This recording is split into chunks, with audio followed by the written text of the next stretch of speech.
Hi friends, welcome to our channel మొమాకో.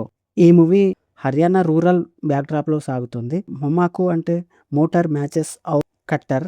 ఈ movie director వచ్చేసి కుల్దీప్ కునాల్. ఈ మూవీ కేబుల్ వన్ అనే ఓటీటీలో తెలుగులో కూడా అందుబాటులో ఉంది భయ్య. రన్ టైమ్ వచ్చేసి 2 అవర్ 9 మినిట్స్‌గా ఉంది. ఇది ఒక డార్క్ కామెడీ థ్రిల్లర్ మూవీగా చెప్పొచ్చు. ఓవర్ నైట్‌లో జరిగే కథ ఇది. మరి మూవీ చూసాక నాకైతే జస్ట్ ఓకే అనిపించింది. ఎందుకు అనేది తర్వాత మాట్లాడుకుందాం. ఫస్ట్ ఆఫ్ ఆల్ స్టోరీ విషయానికొస్తే, సునీల్ అనే వ్యక్తి ఒక ఏటీఎం మిషన్‌ను మొత్తాన్ని ట్రాక్టర్‌కు కట్టి దొంగతనం చేస్తాడు. మరి దాన్ని ఎలా ఓపెన్ చేశాడు? దాన్ని ఓపెన్ చేయడంలో ఎలాంటి సమస్యలు వచ్చాయి? చివరికి ఏమైంది అనేదే మూవీ స్టోరీ. మూవీ చూసాక నాకైతే ఫస్ట్ హాఫ్ బాగా కనెక్ట్ అయింది. కానీ సెకండ్ హాఫ్ ల్యాగ్ చేసిన ఫీలింగ్ అయితే కలిగింది. కొన్ని సీన్‌లలో అగ్గిపెట్టె కోసం చేసే పోరాటం కొంచెం లాజిక్‌లెస్‌గా అనిపించింది. చిన్న లవ్ స్టోరీ కూడా ఉంది, పర్వాలేదు. ఫస్ట్ హాఫ్‌లో వచ్చే కామెడీ బావుంది. క్లైమాక్స్ అంత ఫుల్‌ఫిల్‌గా అనిపించలేదు.